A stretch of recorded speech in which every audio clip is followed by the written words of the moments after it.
أعوذ بالله من الشيطان الرجيم. بسم الله الرحمن الرحيم. يا أيها الذين آمنوا أوفوا بالعقود. أحلت لكم بهيمة الأنعام إلا ما يتلى عليكم غير محل الصيد وأنتم حرم. إن الله يحكم ما يريد. يا أيها الذين آمنوا لا تحلوا شعائر الله ولا الشهر الحرام ولا الهدي ولا القلائد ولا آمين البيت الحرام يبتغون فضلا من ربهم ورضوانا. وإذا حللتم فاصطادوا ولا يجرمنكم شنآن قوم أن صدوكم عن المسجد الحرام أن تعتدوا. وتعاونوا على البر والتقوى ولا تعاونوا على الإثم والعدوان واتقوا الله إن الله شديد العقاب. حرمت عليكم الميتة والدم ولحم الخنزير وما أهل لغير الله به والمنخنقة والموقوذة والمتردية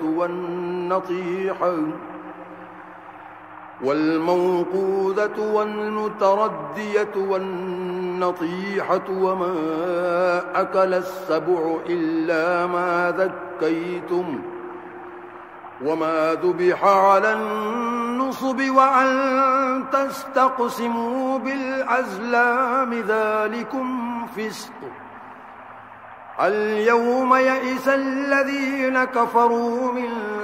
دينكم فلا تخشوهم واخشون. اليوم أكملت لكم دينكم وأتممت عليكم نعمتي ورضيت لكم الإسلام دينا.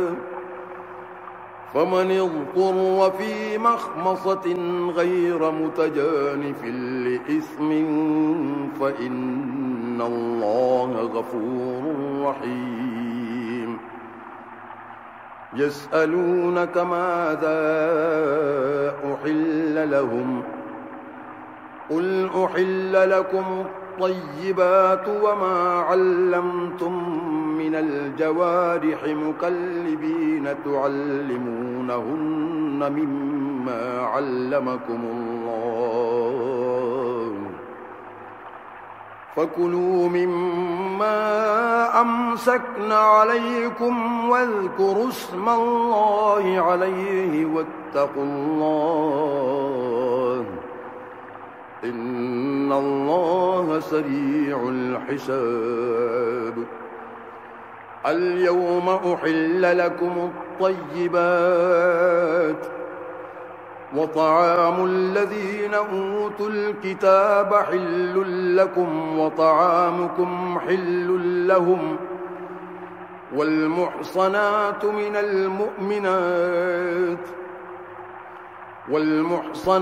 من الذين أوتوا الكتاب من قبلكم إذا آتيتموهن أجورهن محصنين غير مسافحين ولا متخذي أخدان. ومن يكفر بالإيمان فقد حبط عمله وهو في الآخرة من الخاسرين.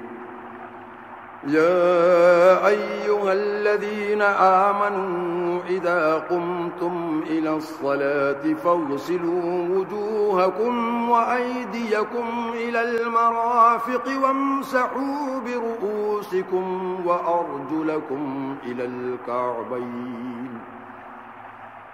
وإن كنتم جنبا فاطهروا وإن كنتم مرضى أو على سفر أو جاء أحد منكم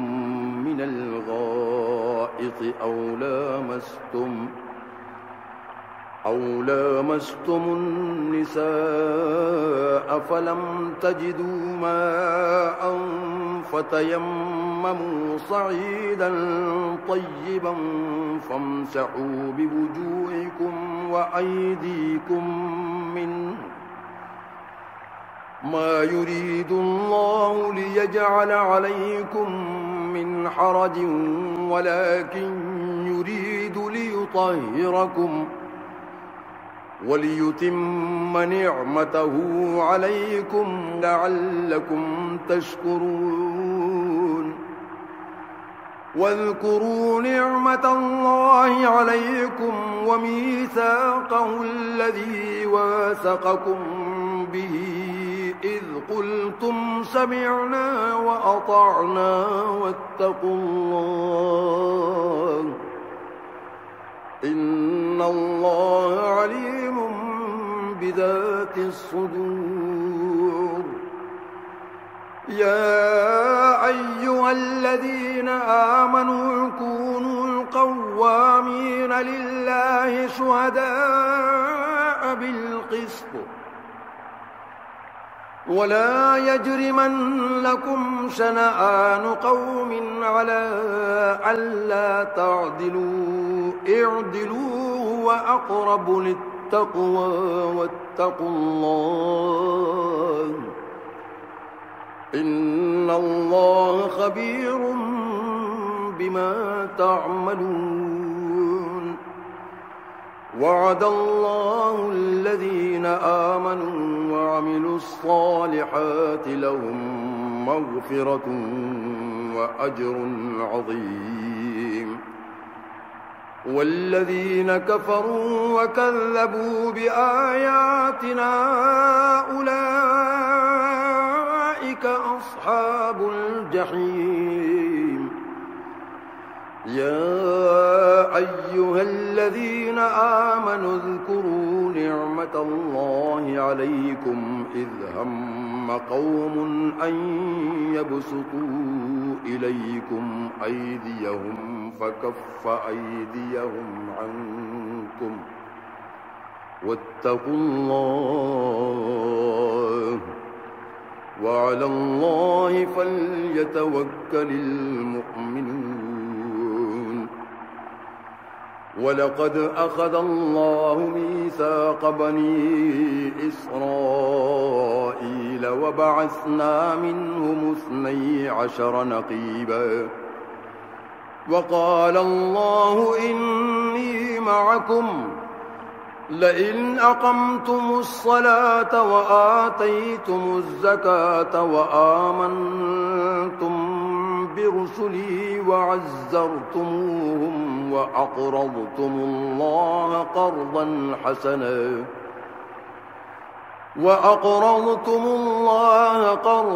حسنا لأكفرن عنكم سيئاتكم ولأدخلنكم جنات تجري من تحتها الأنهار فمن كفر بعد ذلك منكم فقد ضل سواء السبيل فبما نقضهم ميثاقهم لعناهم وجعلنا قلوبهم قاسية يحرفون الكلم عن مواضعه ونسوا حظا مما ذكروا به ولا تزال تطلع على خائنة منهم إلا قليلا منهم فاعف عنهم واصفح إن الله يحب المحسنين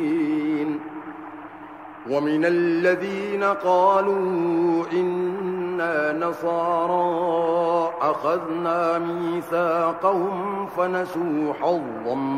مما ذكروا به فأغرينا بينهم العداوة والبغضاء إلى يوم القيامة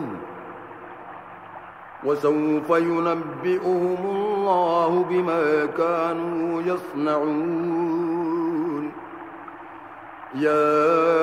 أهل الكتاب قد جاءكم رسولنا يبين لكم كثيرا مما كنتم تخفون من الكتاب ويعفو عن كثير قد جاءكم من الله نور وكتاب مبين يهدي به الله من اتبع رضوانه سبل السلام ويخرجهم من الظلمات إلى النور بإذنه ويهديهم إلى صراط مستقيم لقد كفر الذين قالوا إن الله هو المسيح ابن مريم قل فمن يملك من الله شيئا إن أراد أن يهلك المسيح ابن مريم وأمه ومن في الأرض جميعا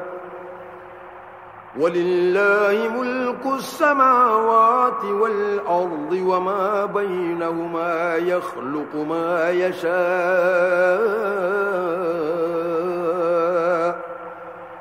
والله على كل شيء قدير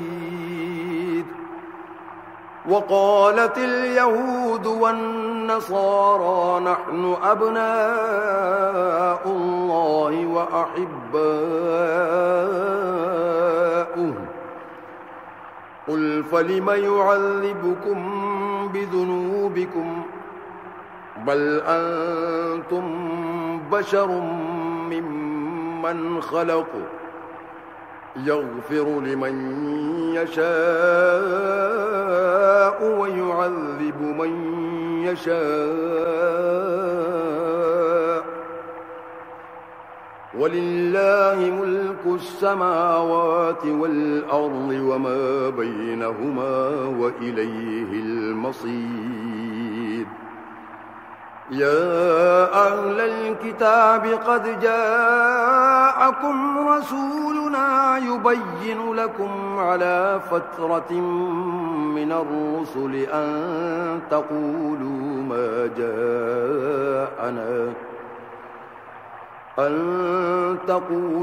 ما جاءنا من بشير ولا نذير فقد جاءكم بشير ونذير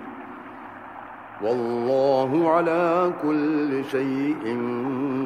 قدير وإذ قال موسى لقومه يا قوم اذكروا نعمة الله عليكم إذ جعل فيكم أنبياء وجعلكم ملوكا وآتاكم ما لم يؤت أحدا من العالمين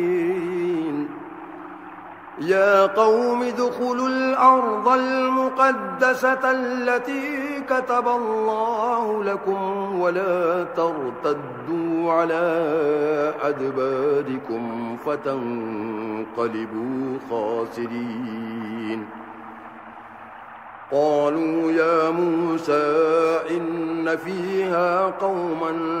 جبارين وإنا لن ندخلها حتى يخرجوا منها فإن يخرجوا منها فإنا داخلون قال رجلان من الذين يخافون أنعم الله عليهم ادخلوا عليهم الباب فإذا دخلتموه فإنكم غالبون وعلى الله فتوكلوا إن كنتم مؤمنين قالوا يا موسى إنا لن ندخلها أبدا ما داموا فيها فاذهب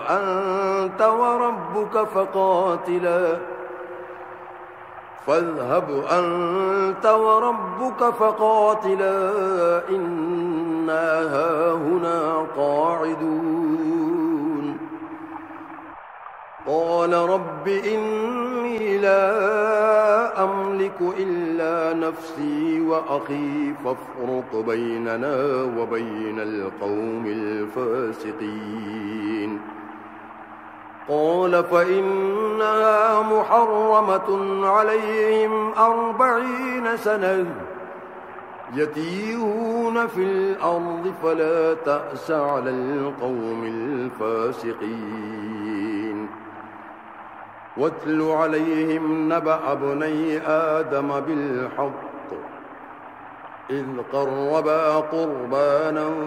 فتقبل من أحدهما ولم يتقبل من الآخر قال لأقتلنك قال إنما يتقبل الله من المتقين لئن بسطت إلي يدك لتقتلني ما أنا بباسط يدي إليك لأقتلك إني أخاف الله رب العالمين إني أريد أن تبوء بإثمي وإثمك فتكون من أصحاب النار وذلك جزاء الظالمين فطوعت له نفسه قتل أخيه فقتله فأصبح من الخاسرين فبعث الله غرابا يبحث في الأرض ليريه كيف يواري سوءة أخيه قال يا ويلتى أعجزت أن أكون مثل هذا الغراب فأواري سوءة أخي فأصبح من النادمين من أجل ذلك كتبنا على بني إسرائيل أنه من قتل نفسا بغير نفس أو فساد في الأرض فكأنما قتل الناس جميعا ومن أحياها فكأنما أحيا الناس جميعا ولقد جاءتهم رسلنا بالبينات ثم إن كثيرا منهم بعد ذلك في الأرض لمسرفون إنما جزاء الذين يحاربون الله ورسوله ويسعون في الأرض فسادا أن يقتلوا أو يصلبوا أو تقطع أيديهم وأرجلهم من خلاف أو ينفوا من الأرض ذلك لهم خزي في الدنيا ولهم في الآخرة عذاب عظيم إلا الذين تابوا من قبل أن تقدروا عليهم فاعلموا أن الله غفور رحيم. يا أيها الذين آمنوا اتقوا الله وابتغوا إليه الوسيلة وجاهدوا في سبيله لعلكم تفلحون. إن الذين كفروا لو أن لهم ما في الأرض جميعا ومثله معه ليفتدوا به من عذاب يوم القيامة ما تقبل منهم ولهم عذاب أليم. يريدون أن يخرجوا من النار وما هم بخارجين منها ولهم عذاب مقيم. والسارق والسارقة فاقطعوا أيديهما جزاء بما كسبا نكالا من الله والله عزيز حكيم. فمن تاب من بعد ظلمه وأصلح فإن الله يتوب عليه إن الله غفور رحيم. ألم تعلم أن الله له ملك السماوات والأرض يعذب من يشاء ويغفر لمن يشاء والله على كل شيء قدير. يا أيها الرسول لا يحزنك الذين يسارعون في الكفر من الذين قالوا آمنا بأفواههم ولم تؤمن قلوبهم ومن الذين عادوا سماعون للكذب سماعون لقوم آخرين لم يأتوك يحرفون الكلم من بعد مواضعه يقولون إن أوتيتم هذا فخذوه وإن لم تؤتوه فاحذروا ومن يرد الله فتنته فلن تملك له من الله شيئا. أولئك الذين لم يرد الله أن يطهر قلوبهم لهم في الدنيا خزي ولهم في الآخرة عذاب عظيم. سماعون للكذب أكالون للسحت فإن جاءوك فاحكم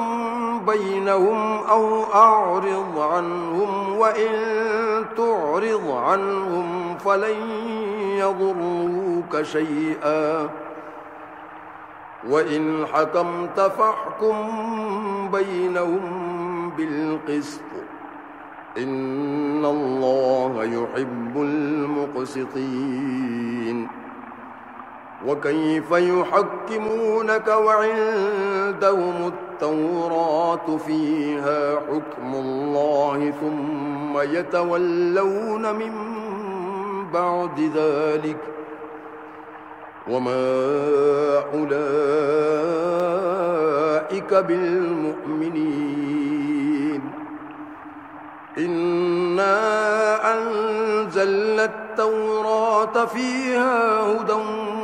ونور يحكم بها النبيون الذين أسلموا للذين هادوا والربانيون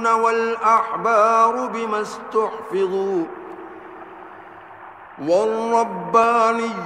والأحبار بما استحفظوا من كتاب الله وكانوا عليه شهداء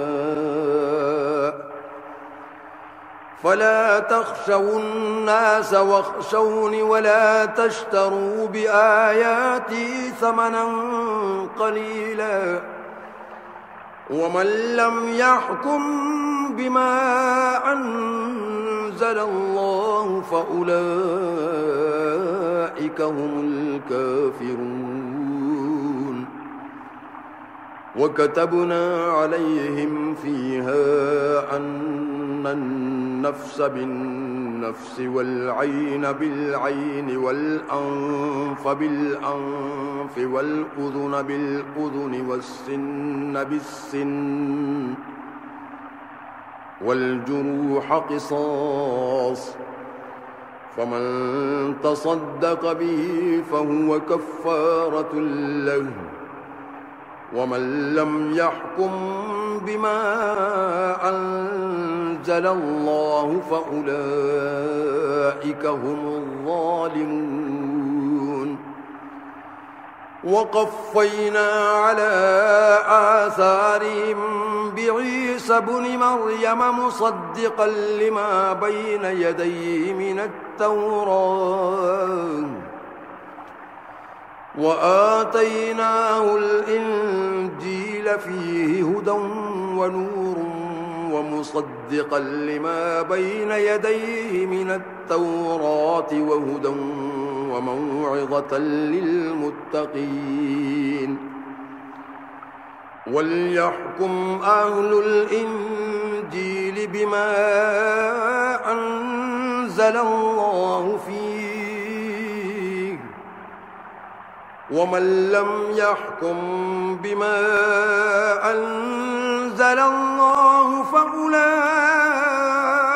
هم الفاسقون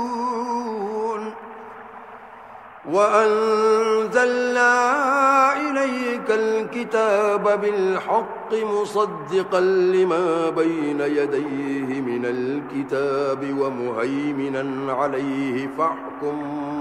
بينهم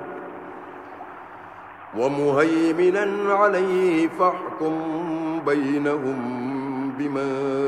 أنزل الله ولا تتبع أهواءهم عما جاءك من الحق لكل جعلنا منكم شرعة ومنهاجا ولو شاء الله لجعلكم أمة واحدة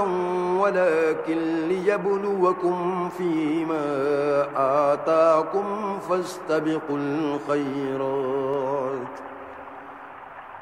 إلى الله مرجعكم جميعا فينبئكم بما كنتم فيه تختلفون وأن يحكم بينهم بما أنزل الله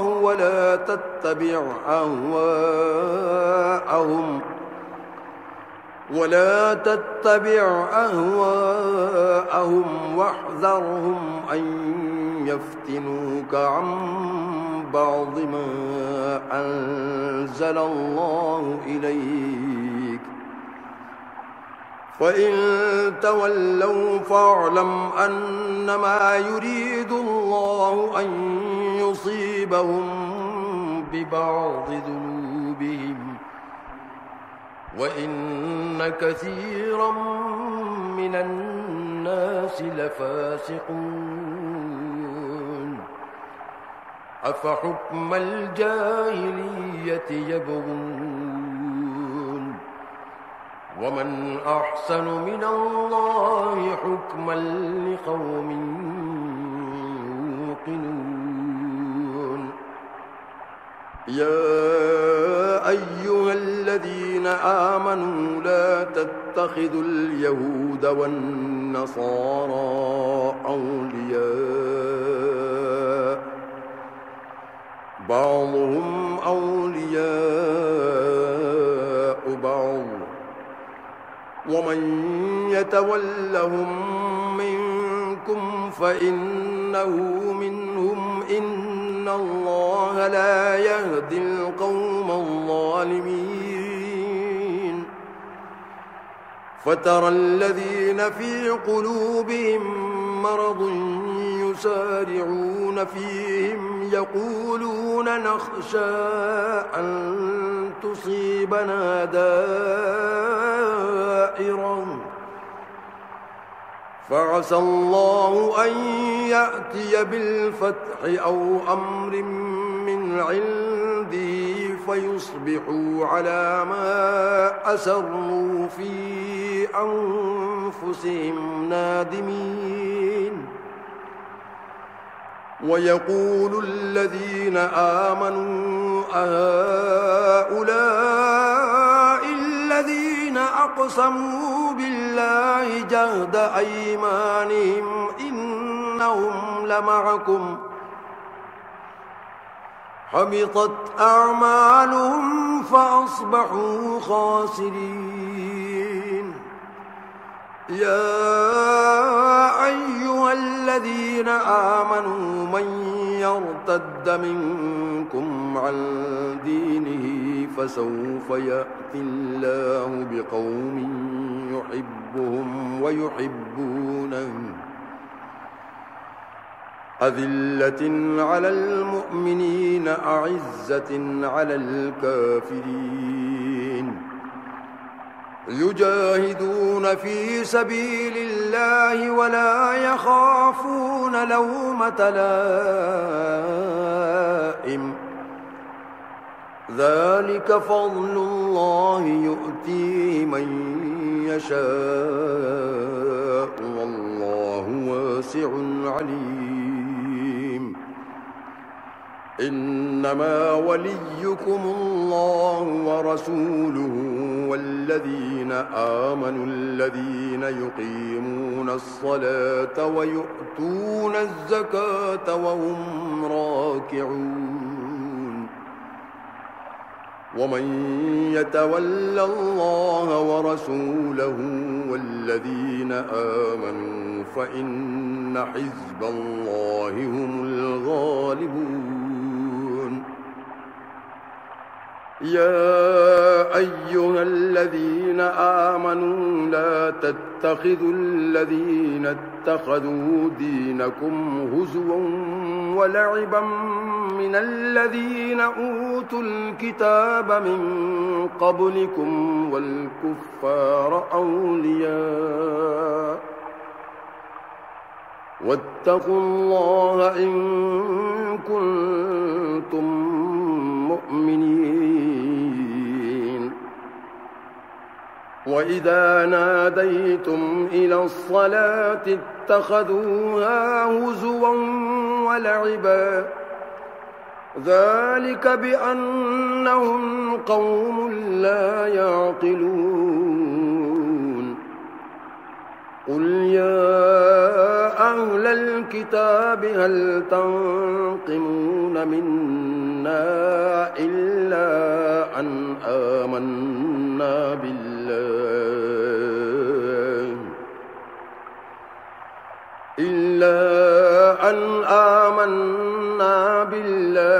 وما أنزل إلينا وما أنزل من قبل وأن أكثركم فاسقون قل هل أنبئكم بشر من ذلك مثوبة عند الله من لعنه الله وغضب عليه وجعل منهم القردة والخنازير وعبد الطاغوت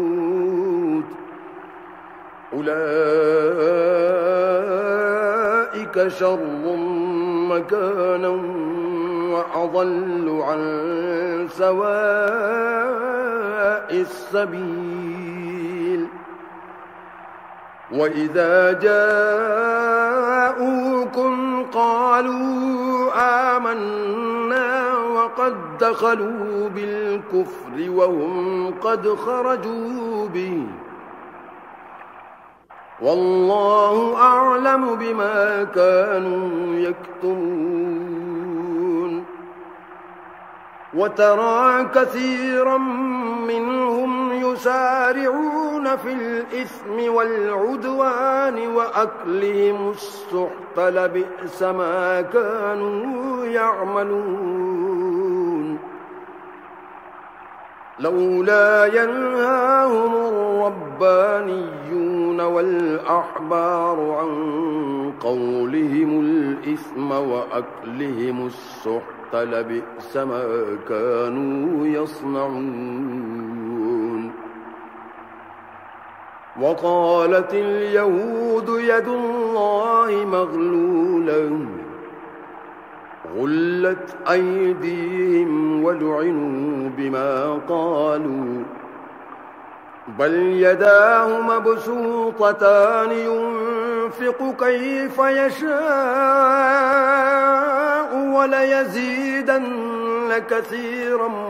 منهم ما أنزل إليك من ربك طغيانا وكفرا وألقينا بينهم العداوة والبغضاء إلى يوم القيامة كلما أوقدوا نارا للحرب أطفأها الله ويسعون في الأرض فسادا والله لا يحب المفسدين ولو أن أهل الكتاب آمنوا واتقوا لكفرنا عنهم سيئاتهم ولأدخلناهم جنات النعيم ولو أنهم أقاموا التوراة والإنجيل وما أنزل إليهم من ربهم لأكلوا من فوقهم ومن تحت أرجلهم منهم أمة مقتصدة وكثير منهم ساء ما يعملون يا أيها الرسول بلغ ما أنزل إليك من ربك وإن لم تفعل فما بلغت رسالته والله يعصمك من الناس إن الله لا يهدي القوم الكافرين قل يا أهل الكتاب لستم على شيء حتى تقيموا التوراة والإنجيل وما أنزل إليكم من ربكم وليزيدن كثيرا منهم ما أنزل إليك من ربك طغيانا وكفرا فلا تأس على القوم الكافرين إن الذين آمنوا والذين هادوا والصابئون والنصارى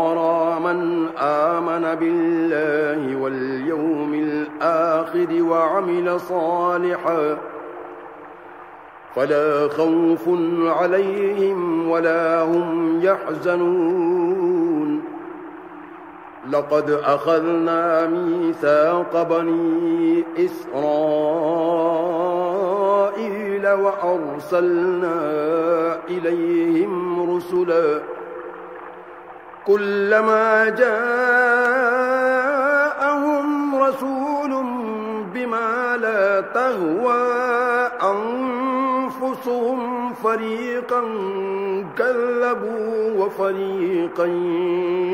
يقتلون وحسبوا ألا تكون فتنة فعموا وصموا ثم تاب الله عليهم ثم عموا وصموا كثير منهم والله بصير بما يعملون لقد كفر الذين قالوا إن الله هو المسيح ابن مريم وقال المسيح يا بني إسرائيل اعبدوا الله ربي وربكم إنه من يشرك بالله فقد حرم الله عليه الجنة ومأواه النار وما للظالمين من أنصار لقد كفر الذين قالوا إن الله ثالث ثلاثة وما من إله إلا إله واحد وإن لم ينتهوا عما يقولون ليمسن الذين كفروا منهم عذاب أليم أفلا يتوبون إلى الله ويستغفرونه والله غفور رحيم ما المسيح ابن مريم إلا رسول قد خلت من قبله الرسل وأمه صديقة كانا يأكلان الطعام انظر كيف نبين لهم الآيات ثم انظر عنا يؤفكون قل أتعبدون من دون الله ما لا يملك لكم ضرا ولا نفعا والله هو السميع العليم قل يا أهل الكتاب لا تغلوا في دينكم غير الحق ولا تتبعوا أهواء قوم قد ضلوا من قبل ولا تتبعوا أهواء قوم قد ضلوا من قبل وأضلوا كثيرا وضلوا عن سواء السبيل لعن الذين كفروا من بني إسرائيل على لسان داود وعيسى بن مريم ذلك بما عصوا وكانوا يعتدون كانوا لا يتناهون عن منكر فعلوه لبئس ما كانوا يفعلون ترى كثيرا منهم يتولون الذين كفروا لبئس ما قدمت لهم أنفسهم أن سخط الله عليهم وفي العذاب هم خالدون ولو كانوا يؤمنون بالله والنبي وما أنزل إليه ما اتخذوهم أولياء ولكن كثيرا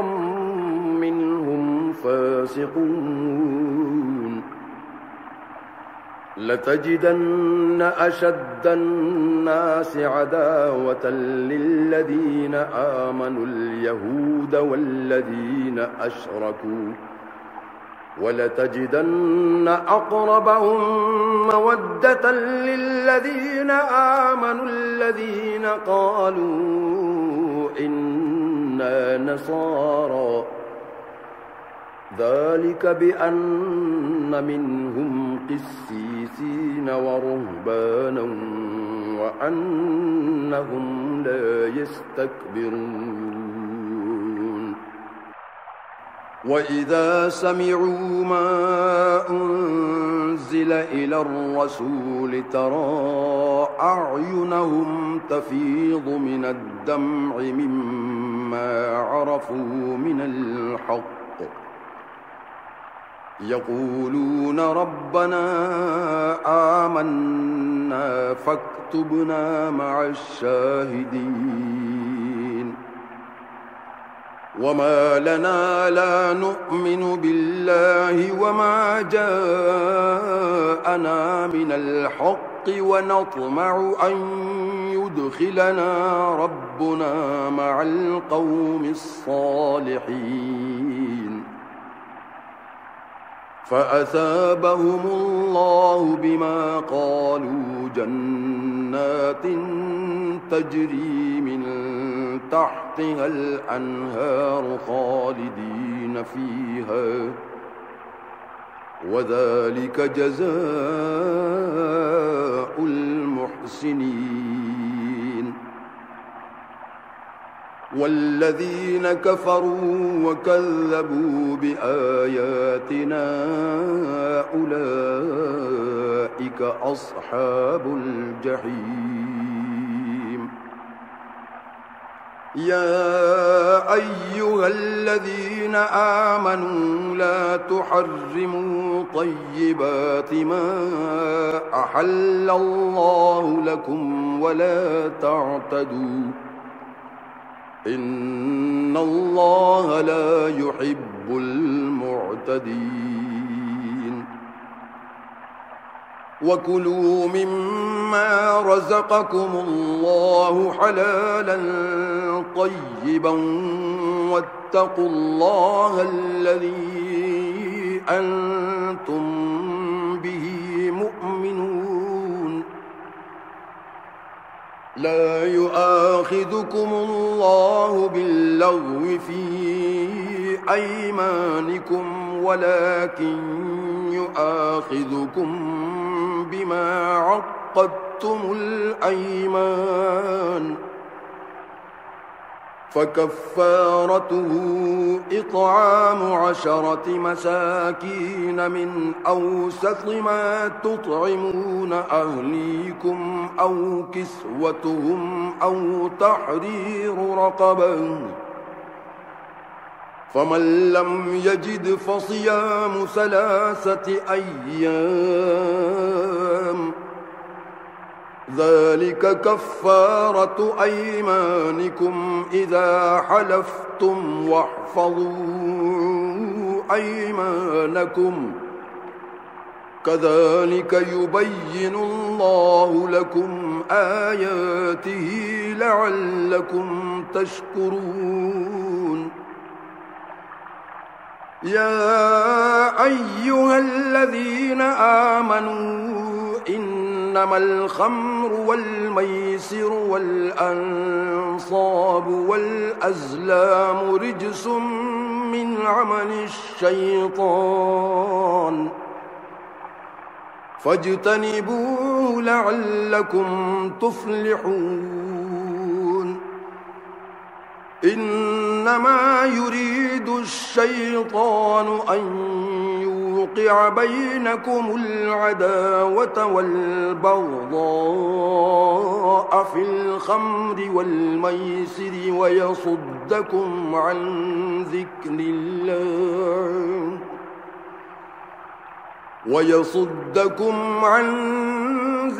الله وعن الصلاة فهل أنتم منتهون ينتهون وأطيعوا الله وأطيعوا الرسول واحذروا فإن توليتم فاعلموا أنما على رسولنا البلاغ المبين ليس على الذين آمنوا وعملوا الصالحات جناح فيما طعموا إذا ما اتقوا وآمنوا وعملوا الصالحات ثم اتقوا وآمنوا ثم اتقوا وأحسنوا والله يحب المحسنين يا أيها الذين آمنوا ليبلونكم الله بشيء من الصيد تناله أيديكم ورماحكم ليعلم الله من يخافه بالغيب فمن اعتدى بعد ذلك فله عذاب أليم يا أيها الذين آمنوا لا تقتلوا الصيد وأنتم حرم ومن قتله منكم متعمدا فجزاء مثل ما قتل من النعم يحكم به ذوى عدل منكم هديا بالغ الكعبة أو كفارة طعام مساكين أو عدل ذلك صياما ليذوق وبال أمره عفى الله عما سلف ومن عاد فينتقم الله منه والله عزيز ذو انتقام أحل لكم صيد البحر وطعامه متاعا لكم وللسيارة وحرم عليكم صيد البر ما دمتم حرما واتقوا الله الذي إليه تحشرون جعل الله الكعبة البيت الحرام قياما للناس والشهر الحرام والهدي والقلائد ذلك لتعلموا أن الله يعلم ما في السماوات وما في الأرض وأن الله بكل شيء عليم اعلموا أن الله شديد العقاب وأن الله غفور رحيم ما على الرسول إلا البلاغ والله يعلم ما تبدون وما تكتمون قل لا يستوي الخبيث والطيب ولو أعجبك كثرة الخبيث فاتقوا الله يا أولي الألباب لعلكم تفلحون يا أيها الذين آمنوا لا تسألوا عن أشياء إن تبد لكم تسؤكم وإن تسألوا عنها حين ينزل القرآن تبد لكم عفى الله عنها والله غفور حليم قد سألها قوم قبلكم ثم أصبحوا بها كافرين ما جعل الله من بحيرة ولا سائبة ولا وصيلة ولا حام ولكن الذين كفروا يفترون على الله الكذب وأكثرهم لا يعقلون وإذا قيل لهم تعالوا إلى ما أنزل الله وإلى الرسول قالوا حسبنا ما وجدنا عليه آباءنا أولو كان آباؤهم لا يعلمون شيئا ولا يهتدون يا أيها الذين آمنوا عليكم أنفسكم لا يضركم من ضل إذا اهتديتم إلى الله مرجعكم جميعا فينبئكم بما كنتم تعملون يا أيها الذين آمنوا شهادة بينكم إذا حضر أحدكم الموت حين الوصية اثنان ذوى عدل منكم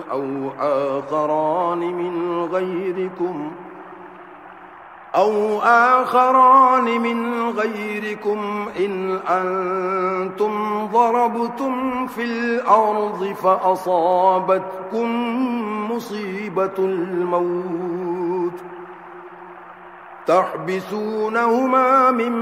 بعد الصلاة فيقسمان بالله إن ارتبتم لا نشتري به ثمنا ولو كان ذا قربى ولا نكتم شهادة الله إنا إذا لمن الآثمين فإن عثر على أنهما استحقا إثما فآخران يقومان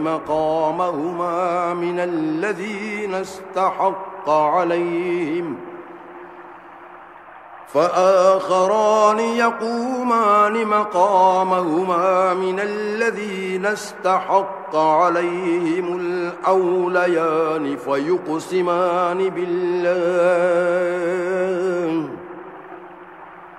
فيقسمان بالله لشهادتنا أحق من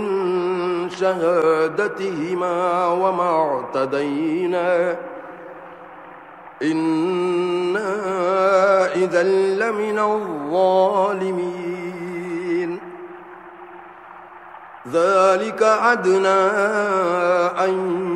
يأتوا بالشهادة على وجهها أو يخافوا أن ترد أيمان بعد أيمانهم واتقوا الله واسمعوا والله لا يهدي القوم الفاسقين يوم يجمع الله الرسل فيقول ماذا أجبتم قالوا لا علم لنا إنك أنت علام الغيوب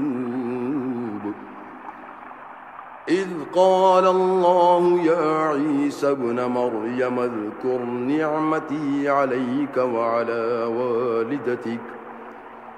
إذ أيدتك بروح القدس تكلم الناس في المهد وكهلا وإذ علمتك الكتاب والحكمة والتوراة والإنجيل وإذ تخلق من الطين كهيئة الطير بإذني فتنفخ فيها فتكون طيرا بإذني وتبرئ الأكمه والأبرص بإذني وإذ تخرج الموتى بإذني وإذ كففت بني إسرائيل عنك إذ جئتهم بالبينات فقال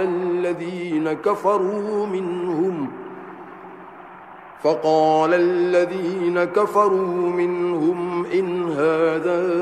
إلا سحر مبين وإذ أوحيت إلى الحواريين أن آمنوا بي وبرسولي قالوا آمنا واشهد بأننا مسلمون إذ قال الحواريون يا عيسى ابن مريم هل يستطيع ربك أن ينزل علينا مائدة